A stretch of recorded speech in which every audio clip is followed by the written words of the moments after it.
ملائکہ نام کے حوالے سے بہت سارے والدین پوچھتے ہیں کہ یہ نام درست ہے یا نہیں، اور رکھنا جائز ہے یا نہیں، اور اس کا کیا معنی ہے۔ تو دیکھیں، ملائکہ نام رکھنا درست نہیں ہے، کیونکہ ملائکہ قرآن مجید میں اللہ تبارک و تعالیٰ نے فرشتوں کے لیے استعمال فرمایا ہے، اور یہ جمع کا صیغہ ہے۔ ملک کی جمع ہے ملائکہ، بہت سارے فرشتے۔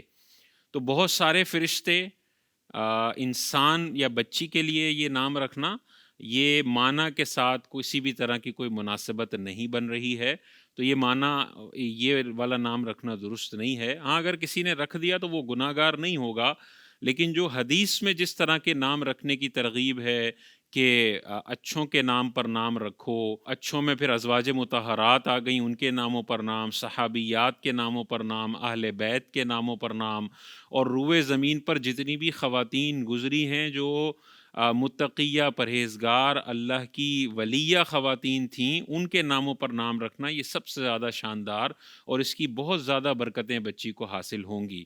تو یہ والا نام رکھنا جس کا معنی بچی کے اعتبار سے ٹھیک نہ بنتا ہو، یہ درست نہیں ہے، اس کو چینج کرنا چاہیے۔ کسی نے رکھا ہے وہ گناہ گار نہیں ہوگا، لیکن ناموں کی فضیلتیں اس بچی کو حاصل نہیں ہوں گی۔ بہتر ہے کہ اس ملائکہ کو ملائکہ میں تبدیل کر دیا جائے۔ میم پر پیش، لام پر زبر، یا ساکن اور کاف پر زبر، اور آگے ہا ساکن، ملائکہ۔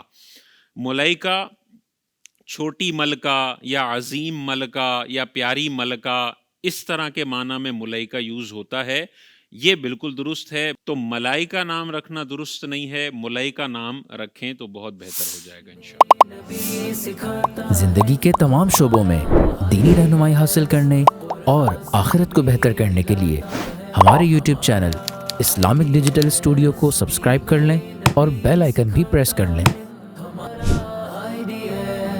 قرآن سے بھی ملاتا ہے